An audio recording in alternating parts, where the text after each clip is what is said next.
मैं खुद ही स्टार हूँ। अच्छा। मेरा नाम है निषाद राज। आप पूरे धनबाद गिरिडीह लोकसभा में आप टुंडी बागमारा में चल निषाद राज हमें कहते हैं। निषाद राज के स्टार की जरूरत नहीं पड़ती है, हमारा नाम ही काफ़ी है। यहाँ पर क्या नहीं है, जल जंगल जमीन सारा चीज़ होने के बावजूद भी यहाँ पे बेरोजगारी बढ़ी हुई है। सबसे बड़ा सवाल ये है कि आप चुनाव किस मुद्दा पे लड़ रहे हैं? गिरिडीह में तो खाली जयराम जयराम चल रहा है जी।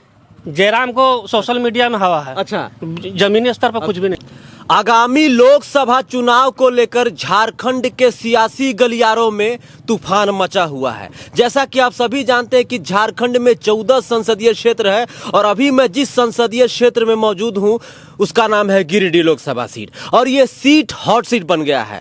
बाकी मैं अलग अलग प्रत्याशियों का लगातार आपको इंटरव्यू दिखा रहा हूं, प्रत्याशियों का मुद्दा क्या है वो बताने का प्रयास कर रहा हूं। तो ठीक वैसे ही हमारे साथ अभी इंटरव्यू में जुड़ गए हैं भारतीय लोकमत राष्ट्रवादी पार्टी के प्रत्याशी पप्पू कुमार निषाद जी। पप्पू जी, भौकाल टीवी में स्वागत है और जोहार। जी हाँ, नमस्कार। सबसे पहले टीवी वाले चैनल वालों को सभी को नमस्कार। पप्पू जी, सबसे पहले तो ये बताइए कि गिरिडीह संसदीय क्षेत्र पे मुकाबला बहुत जबरदस्त होने वाला है। राष्ट्रीय पार्टी के उम्मीदवार चुनाव लड़ रहे हैं, क्षेत्रीय पार्टी के भी उम्मीदवार चुनाव लड़ रहे हैं और कुछ निर्दलीय भी उम्मीदवार जो है चुनाव लड़ रहे हैं। तो आप जो है भारतीय लोकमत राष्ट्रवादी पार्टी से चुनाव लड़ रहे हैं, तो चुनाव लड़ने के बारे में आपका प्लान कैसे आया, कैसे सोचे आप? देखिए, चुनाव लड़ने का हमारा कोई प्लान नहीं था जी। मैं पहले एक समाज सेवी था जी। 10-11 साल से हम समाज सेवा करते हैं। ये छोटे छोटे काम, जबकि अखबार में भी मेरा नाम आज से पहले कभी नहीं मिला होगा, आधी बातें भी नहीं थी। हमने जितने भी काम किए हैं कभी मेरा नहीं मिलेगा, कहीं भी रिकॉर्ड नहीं। आप गूगल में भी सर्च कर हमारा नहीं मिलेगा। हम नॉन स्टॉप होकर के काम करते हैं। यहाँ के जनता जो गिरिडीह लोकसभा के, उन लोगों ने हमें 2 बार अयोध्या जाते देखा। एक तो मैं 22 जनवरी 20 जनवरी को गया, 5 दिन वहाँ रह करके आया। ये 17 अप्रैल को वहाँ से रह करके आया। हमारा मन में एक विचलित उठा कि क्यों नहीं हम यहाँ जनता सेवा के लिए, ये बेरोजगारी वगैरह है, सांसद के चुनाव हो रहे हैं, तो गिरिडीह लोकसभा से हमने सोचा नामांकन करवा दे। लोगों ने बहुत सारा कहा, हमारे आपका जगह टुंडी, आपको जाके बागमारा ज़्यादा खास करके यहाँ और बेरमो से बहुत सारे कॉल आने लगे कि आप लोकसभा में प्रत्याशी के रूप में यहाँ पर आवे। युवा नेता हैं आप। हमने नेता तो हमें नहीं, समाज सेवी है भाई। नेता हमको पसंद नहीं, हम नेता नहीं हैं, हम समाज सेवी। आज भी अगर नेता बनते, नेता हम नहीं गए। नेता क्या करते हैं? वादा करते हैं। हम सेवक है, जन सेवक है, हम जन सेवक। यहाँ का मन मुद्दा जो आधार जो है, आप देखेंगे यहाँ बेरोजगारी काफ़ी चरम पर है। सारे बेरोजगार लोग पलायन कर रहे हैं दूसरे राज्य की ओर। क्या यहाँ नहीं कर सकते वर्क तो काम तो नहीं कर सकते? काहे नहीं कर रहे? यहाँ पर कोई फैक्ट्रियाँ नहीं है, यहाँ पर क्या नहीं है, जल जंगल जमीन सारा चीज़ होने के बावजूद भी यहाँ पे बेरोजगारी बढ़ी हुई है। पप्पू जी, मेरा अगला सवाल यही था कि चुनाव तो आप लड़ रहे हैं, चुनाव लड़ने का आपने फैसला भी कर लिया। आपके लोगों ने कहा कि आप चुनाव लड़िए क्योंकि आप समाज सेवी हैं। सबसे बड़ा सवाल यह है कि आप चुनाव किस मुद्दा पे लड़ रहे हैं, और जब आप मतदाता के पास जा रहे हैं तो अब उनको क्या कह के आप जो है अपनी ओर आकर्षित कर रहे हैं? क्या आकर्षित करना कुछ नहीं, उन लोग ने हमको आकर्षित किया। आकर्षित हम क्या करेंगे? उन लोगों के बदौलत हम खड़ा हुए, उन लोगों को सहमत से ही खड़ा हुए। और देख लीजिएगा नतीजा क्या आती है, ठीक है ना। यहाँ मुद्दा ये है, बेरोजगारी, शिक्षा और चिकित्सक, ये तीनों चरमराई हुई। और महिलाओं का ऊपर जितना भी अत्याचार यहाँ पे हो रहे, जितना भी देख रहे, इसका सिस्टमिक ढंग से करना, और यातायात में सुविधाएं जो है उस सबको सुगम करना। बस हमारा ये 4-5 मुद्दा है। ये एजेंडा लेकर के हम चुनाव लड़ रहे हैं। बहुत सारे आदमी आते हैं, वर्क तो सभी करते हैं, लेकिन कोई एजेंडा लेकर के काम नहीं। अगर एजेंडा प्रण लेकर के 2 एजेंडा लेकर के चले, 75 को वादे तो कर देते, लेकिन पूरा एक भी नहीं करते। अगर 5 एजेंडा ही लेकर के चलेंगे, 2 एजेंडा ही लेकर के चले, 5 साल में 2 एजेंडा से अगर समाप्ति होती है तो बहुत बड़ी खुशी है। बेरोजगारी और शिक्षा 2 ले ले, साथ में स्वास्थ्य के बारे में जो भी तकनीक है उसको ठीक कर दे, बस यही सब है। पप्पू जी, जैसे भारतीय जनता पार्टी है, उन्होंने एक मैनिफेस्टो जारी किया है, उसमें उसका नाम संकल्प पत्र दिया है। उसमें बहुत सारे उन्होंने वायदे किए हैं कि हम ये अगले साल 5 साल करेंगे। कांग्रेस इंडिया गठबंधन की बात करें तो उन्होंने भी अपना मैनिफेस्टो जारी किया है। उन्होंने अपने मैनिफेस्टो का नाम रख दिया है न्याय पत्र, वो भी 50 वादे किए हुए हैं। तो पप्पू कुमार निषाद जी गिरिडीह के जनता के लिए क्या वादा कर रहे हैं, और भारतीय लोकमत राष्ट्रीय पार्टी का मैनिफेस्टो में क्या है? देखिए, वादा सभी कर रहे हैं। कितना करेंगे? 10, 15, 20 कर देंगे। अभी तो 25 कर देंगे, और कुछ दिन बाद देखिए ना 50 वादे लिख देंगे। लेकिन क्या पूरा होती है क्या? अगले बार भी तो चुनाव में किए थे, कितने नहीं, कब नहीं किया इन लोगों ने। लेकिन एक भी वादा उठाकर दिखा दी कि पूरा हुआ। रोड बना दिए, सड़क बना दिए, ये ला दिए। कहाँ बिजली की स्थिति कहाँ टिकी? आज भी हमारे यहाँ बिजली का बिल काफ़ी लग रहा है। गैस का उतना रेट चला गया। जल के बारे में देखिए, कहाँ पेयजल सबके यहाँ है? नहीं है। वादा समर्थन पत्र में लिख देने से थोड़े आपको पूरा कर दीजिएगा, उसको पूरा करना पड़ता है। किसका कार्यकाल में जो घोषणा करते उसका सही होता है। हमारा 3-4 ही मुद्दा भाई, शिक्षा, स्वास्थ्य, बेरोजगारी और अब महिलाओं पर जो होती है, महिलाओं को स्वावलंबन अपने रोजगार में लाना, वो अपने रूप से खड़ा हो सके, अपने स्वावलंबन कर दे। यहाँ खेती का जो है, खेती की स्थिति को ठीक करना, बस हमारा यही है। और सारे क्या कर रहे हैं नहीं कर रहे उससे हमारे कोई मतलब नहीं। जनता तक हमारी इतना ही बात पहुँच जाए, उसको लगे तो फिर हम आगे निकलेंगे। पप्पू जी, एक और सवाल है कि जो बड़ी बड़ी पार्टियां हैं, जो राष्ट्रीय पार्टियां हैं या जो क्षेत्रीय पार्टियां हैं, उनके पास स्टार प्रचारक के रूप में गिरिडीह के मतदाताओं को लुभाने के लिए अनेकों प्रकार के लोग आ रहे हैं। हीरो, हीरोइन, गायक, जैसे देश के प्रधानमंत्री नरेंद्र मोदी जी भी आए हुए थे, तो तमाम बड़े बड़े नेता आ रहे हैं। तो पप्पू कुमार निषाद जी को जिताने के लिए कौन से स्टार प्रचारक आएंगे? देखिए, स्टार प्रचार, मैं खुद ही स्टार हूँ। अच्छा। मेरा नाम है निषाद राज। आप पूरे धनबाद गिरिडीह लोकसभा में आप टुंडी बागमारा में चल निषाद राज हमें कहते हैं। निषाद राज के स्टार की जरूरत नहीं पड़ती है, हमारा नाम ही काफ़ी है। निषाद राज आप सुन चुके होंगे, रामायण में भी जो भी है निषाद राज, हमारा कोई स्टार प्रचारक की जरूरत नहीं। खुद मैं स्टार हूँ। स्टार उसे जरूरत पड़ती है जिसका कोई वजूद नहीं है, तो वो स्टार प्रचारक लाते हैं। हमारी बात अभी तो निम्न स्तर से हम खड़ा हुए, देखा जाए फिर आगे। स्टार प्रचारक इसमें क्या लाना है?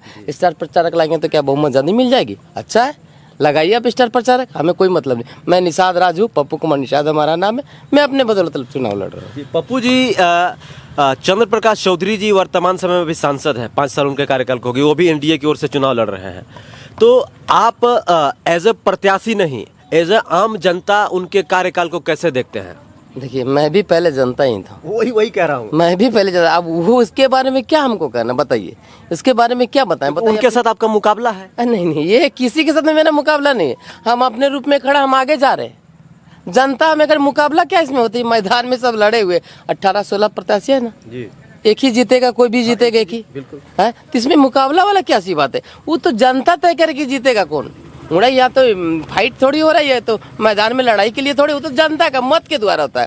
तो इसमें मुकाबला वाली बात नहीं बताए, इससे हमारा मुकाबला, उससे हमारा मुकाबला, ये सब गलत चीज़ बोलते लोग। हम सबसे आगे निकल रहे, ये भी गलत वर्जन है। आगे क्या आप निकालें, जनता जो बोलेगी वही होगी।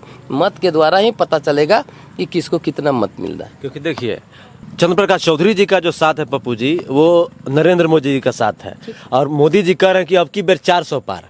तो एनडीए के लिए ये सीट कितना महत्वपूर्ण है, आप इसी से अंदाजा लगा सकते हैं। देखिए, बात रही, आप बता रहे हैं कदावर नेताओं की बात में बोलते, कदावर नेता की हम अवहेलना कभी नहीं करेंगे।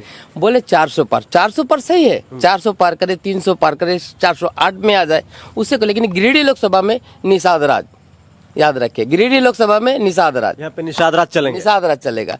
हमारे यहाँ का बहुत मूल्य है, वो 400 पार करे, 400 पार करे, उससे हमको कोई मतलब नहीं लगा। लेकिन हमारा ये गिरिडीह लोकसभा का जनता जीतेगा भाई, जीतेगा।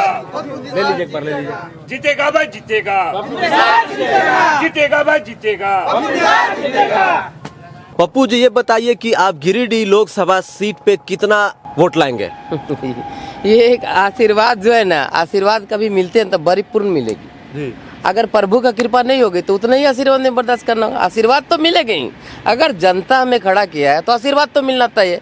अब कितना मिलते हैं श्री राम भगवान जाने, है ना। जो मिलेगा हमें स्वीकार होगी। आप भारतीय लोकमत राष्ट्रवादी पार्टी से चुनाव लड़ रहे हैं? हाँ जी, हाँ। जयराम महतो अपना पार्टी बनाए थे, लेकिन वो अभी निर्दलीय से चुनाव लड़ रहे हैं, तो उनका भी बड़ा जबरदस्त हवा है, ऐसा घूम रहे तो पता चल रहा है। और आपका भी हवा है, जैसा कि आप बता रहे हैं। चंद्र प्रकाश चौधरी जी भी कह रहे हैं कि मेरा हवा है, वो बता रहे हैं। टुंडी विधायक और इंडिया गठबंधन के प्रत्याशी मथुरा प्रसाद महतो कह रहे हैं कि मेरा भी हवा है। तो हवा तो किसी एक ही आदमी का न चलेगा। हमने कभी नहीं कहा कि मेरा हवा। अच्छा। आप बताइए, इतना देर में हमने कभी नहीं कहा हवा। हवा क्या होती है? इधर से आया उधर चला गया, हवा नहीं है। भारी बहुमत से हम जीत रहे हैं, इतना ही हम कहना चाहेंगे।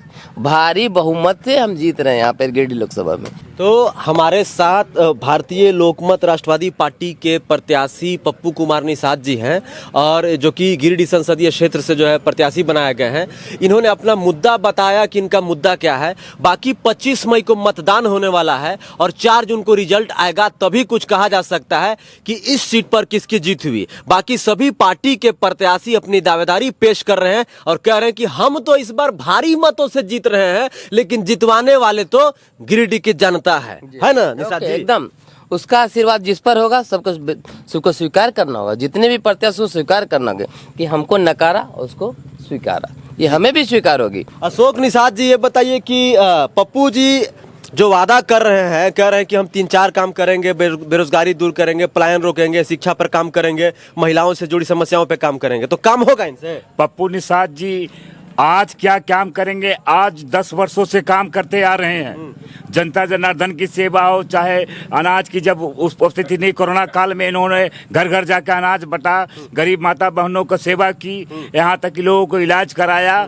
जितनी भी सेवाएं थे कुमार निषाद जी ने किया। आज इसी की बदौलत हम लोगों ने अपना समर्थन देके, अपने घर से चंदा करके, तन मन धन लगाकर उनको चुनाव में खड़ा किए हैं और वो इस बार चुनाव जीतेंगे, इसका दावा है। राम राज्य में हम लोग निषाद राज थे और इस झारखंड राज्य के गिरिडीह लोकसभा से निषाद राज जीतेगा। जी, संतोष साहू। संतोष साहू जी, बताइए कि पप्पू जी जो है प्रत्याशी हैं गिरिडीह संसदीय क्षेत्र के, क्या लग रहा है वो जो वादा कर रहे हैं कि हम ये काम करेंगे, उस वायदे पे खरा उतरेंगे, जीतेंगे? तो सबसे पहले तो गिरिडीह लोकसभा से सबसे स्वच्छ उम्मीदवार पप्पू निषाद जी है, हमारे पड़ोसी भी है और शिक्षित भी हैं और सारे युवाओं को अपने ओर आकर्षित भी कर रहे हैं।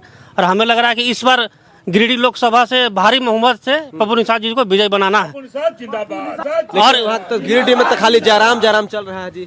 जयराम को सोशल मीडिया में हवा है। अच्छा, जमीनी स्तर पर कुछ भी नहीं। जमीनी स्तर पे पप्पू जी का हवा है जी। अच्छा, चलिए, पहली बार वोट दीजिएगा? किससे पहले दे चुके हैं? इससे पहले दे चुके हैं। तो किस मुद्दा पे वोट दीजिएगा आप? मैं इस मुद्दा पे वोट देना चाहता हूँ कि इससे पहले भी नेता आए, श्वासन दिए, ऐसा कुछ नहीं है।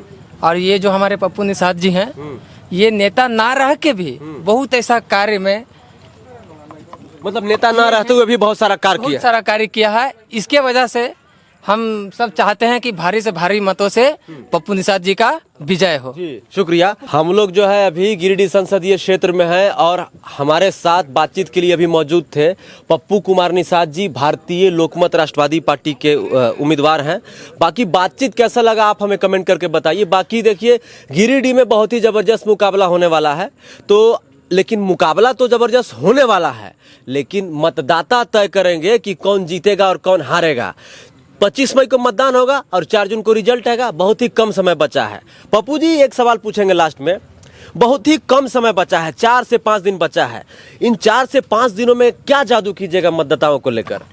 जादू क्या करे, 4-5 दिन क्या, एक दिन भी काफी है। एक दिन में काफी आपके लिए? जनता लोग चाहेगा तो एक दिन काफी, एक दिन। तो अच्छा, वो जो अंतिम रात होता है, उस रात में क्या खेला कीजिएगा आप? कोई खेला नहीं, पर्व की इतना दिन से जनसंपर्क है तो जनता लोग खेला करे, खेला हम क्या करे, जो जनता करेगी वही करेगी। चलिए, शुक्रिया।